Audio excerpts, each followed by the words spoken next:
கனடாவினுடைய சுய உற்பத்தி பொருளாதாரம் வந்து 1993ஆம் ஆண்டு வரையும் வந்து நல்லா தான் இருந்தது. அது வந்து 1992ஆம் ஆண்டு north American free trade agreement என்று சொல்லப்படுற அந்த உடன்படிக்கையில் அமெரிக்கா, கனடா, மெக்சிகோ இந்த 3 நாடுகளும் வந்து கையெழுத்திட்டதில் இருந்து கனடாவினுடைய அந்த சுய உற்பத்தி பொருளாதாரம் தலை மூழ்கி போச்சு. அன்பு தமிழ் உறவுகளுக்கு வணக்கம். வாழ்தனீது நான் முழக்கந்திரு. இப்போ கனடாவுடைய அரசியல் பார்த்தீங்கன்னு சொல்லி சொன்னால், இப்போ தேர்தல் வரப்போகுது. 28ஆம் தேதி, இந்த மாதம் 28ஆம் தேதி தேர்தல். அதில் யார் வெளில போயினோம்ன்றது யாருக்கும் தெரியாது. ஒரு டைட் ரேஸாக இருக்குமென்னு சொல்லினோம்.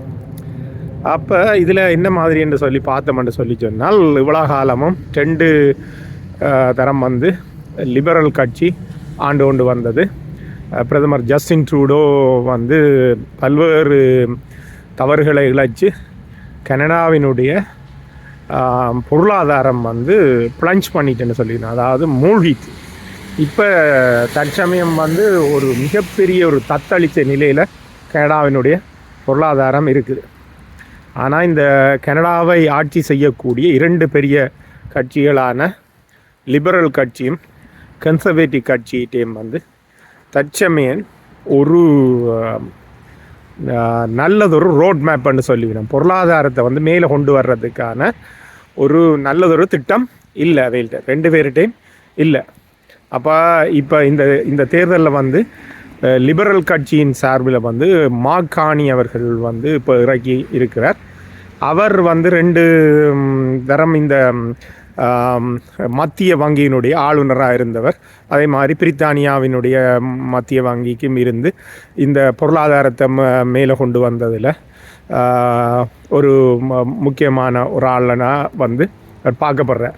அப்போ இப்போ கனடாவு வந்து உலகத்தில் மிகப்பெரிய நாடுகள், அதாவது கனடா வந்து உலகத்தின் 2வது பெரிய நாடாக இருந்தாலும் இவ்வளோ காலம் வந்து அரிசி கொடுத்து அக்கா வீட்டில் சாப்பிட்ட கதையாகத்தான் அமெரிக்காவை ஒரு அண்டி தான் தங்களுடைய பொருளாதார கொள்கையை வச்சிருந்தவர்கள். அதனுடைய பெரும்பாலான ஏற்றுமதிகள் வந்து அமெரிக்காவுக்கு இருந்தது.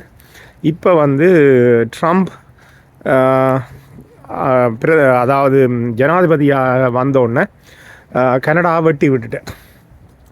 அப்போ இவ்வளோ காலம் வந்து நாங்கள் அமெரிக்கா ஏகாதிபத்தியம் அப்படியெல்லாம் பேசினாலும் வந்தவர்களுடைய, அதாவது அவைகள் இப்படித்தான் சொல்லிவிடும், இங்கே இருக்கக்கூடிய வெள்ளை மனிதர்கள் வந்து அப்படியெல்லாம் பேசினாலும் அவைகள் அமெரிக்காவை விமர்சிக்கிறத விரும்ப மாட்டினோம்.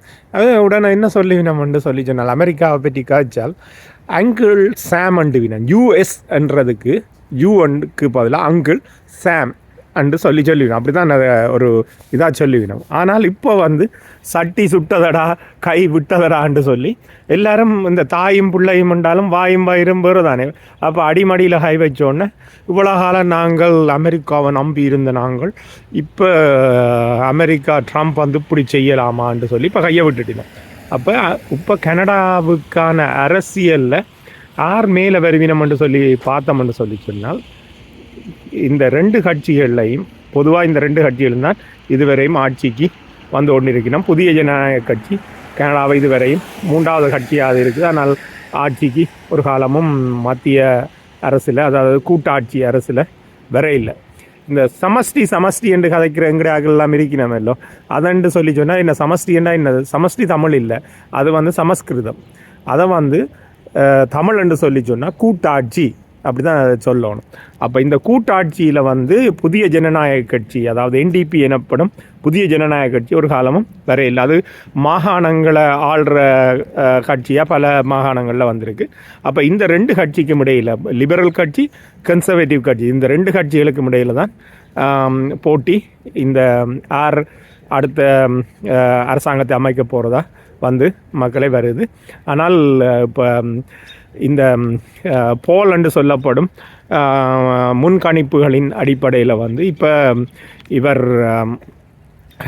மார்க் கார்னி என அழைக்கப்படும் லிபரல் கட்சி தலைமை தான் முன்னிக்குது. ஆனால் வந்து இப்போ நடக்கிற ஆர்ப்பாட்டங்கள், அதாவது கூட்டங்கள், அதுகளை பார்த்தோம்னு சொல்லி சொன்னால் பழமைவாத கட்சி என அழைக்கப்படும் கன்சர்வேட்டிவ் கட்சிக்கு வந்து அதிகமான மக்கள் முண்டியடிக்கிறேன். அப்போ ஊடகங்களில் வந்து பியா பொலிவியர் அவர் தான் இந்த கன்சர்வேட்டிவ் கட்சியை வந்து தலைமை தாங்கிறார். அவர் சொல்கிறார் வந்து தனக்கு இந்த போல்கள் எல்லாம் நம்பிக்கை இல்லை பாருங்கன்னு சொல்லி. ஆனால் அதுக்கு அரசியல் ஆய்வாளர்கள் என்ன சொல்லினோம்னு சொல்லி சொன்னால், இந்த அரசியல்வாதிகள் இப்படி தான் சொல்லிடணும், தங்களுக்கு சாதமாக இருந்தால் இந்த பாருங்கள் இந்த போல்களை பாருங்கள் அது எங்களை தான் முன்னிறுத்துதுன்னு சொல்லி, அது தங்களுக்கு சாதகம் இல்லைன்னு சொல்லி சொன்னால் அப்படி தான் செய்வினோம். அப்போ இப்போ கனடா வந்து ஒரு பெரும் இக்கட்டான நிலைமையில் இருக்குது. ஜஸ்டின் ட்ரூடோ தலைமையிலான அரசு வந்து இந்த கனடாவினுடைய பொருளாதாரத்தை வந்து பயங்கரமாக வந்து ஒரு நாசம் பண்ணி போட்டுது.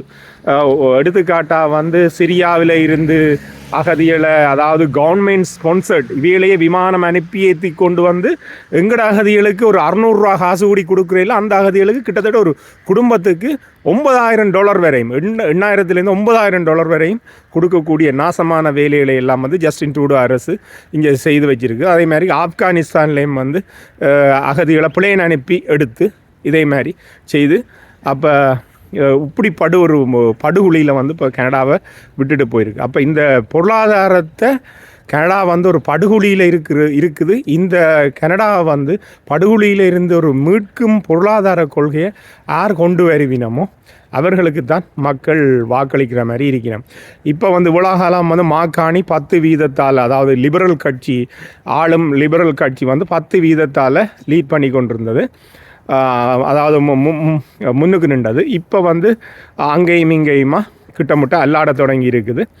ஆனால் இங்கே வந்து ஒரு கடைசியாக ஒரு டிபேட் ஒன்று நடக்கும். அதாவது 2-3 அரசியல் கட்சி தலைவர்களுக்கு இடையிலே ஒரு விவாதம் ஒன்று நடக்கும். அந்த விவாதத்தில் பலர் அதை பார்த்து தான் வாக்கு போடுவினோம். அப்போ அந்த விவாதம் வந்து பெருசாக பார்க்கப்படும். அது அதாவது தேர்தலுக்கு கிட்ட தான் வரும். அப்படி பார்க்கும்போது மாக்காணி வந்து நல்லா இந்த விவாதத்தில் ஒரு அடித்து வாங்கக்கூடிய ஒரு ஆளாக தான் படுகிறார். என்னென்னு சொல்லி சொன்னால், அவர் வந்து இந்த நம்பர்ஸ் காய் என்ன மாதிரி உங்களுக்கு சொல்கிறேன்னு சொல்லி சொன்னால், இந்த விஜயகாந்த் இந்த படங்களில் விஜயகாந்த் சொல்லுவார்ல, புள்ளி விவரங்கள் அடிப்படையில் சொல்லுவார்.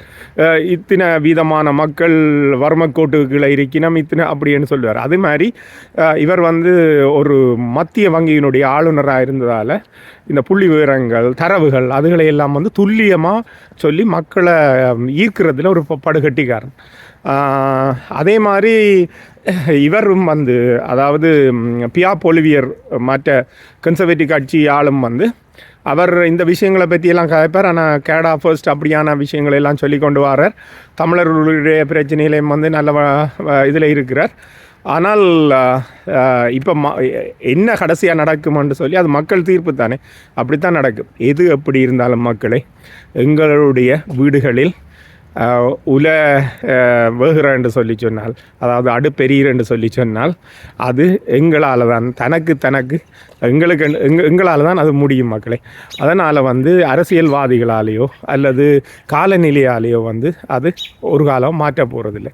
அதனால் நமக்கு நாங்கள் தான் வந்து அதுக்கான நம்முடைய குடும்ப பொருளாதாரத்தை உயர்த்தணும். இந்த அரசியல் வந்து அது ஒரு சின்ன காற்று அடிக்கும், அவ்வளோதான், ஒரு சின்ன காற்று. ஆனால் எங்களுடைய வாழ்க்கையை வந்து நாங்கள் தான் மேம்படுத்தணும்.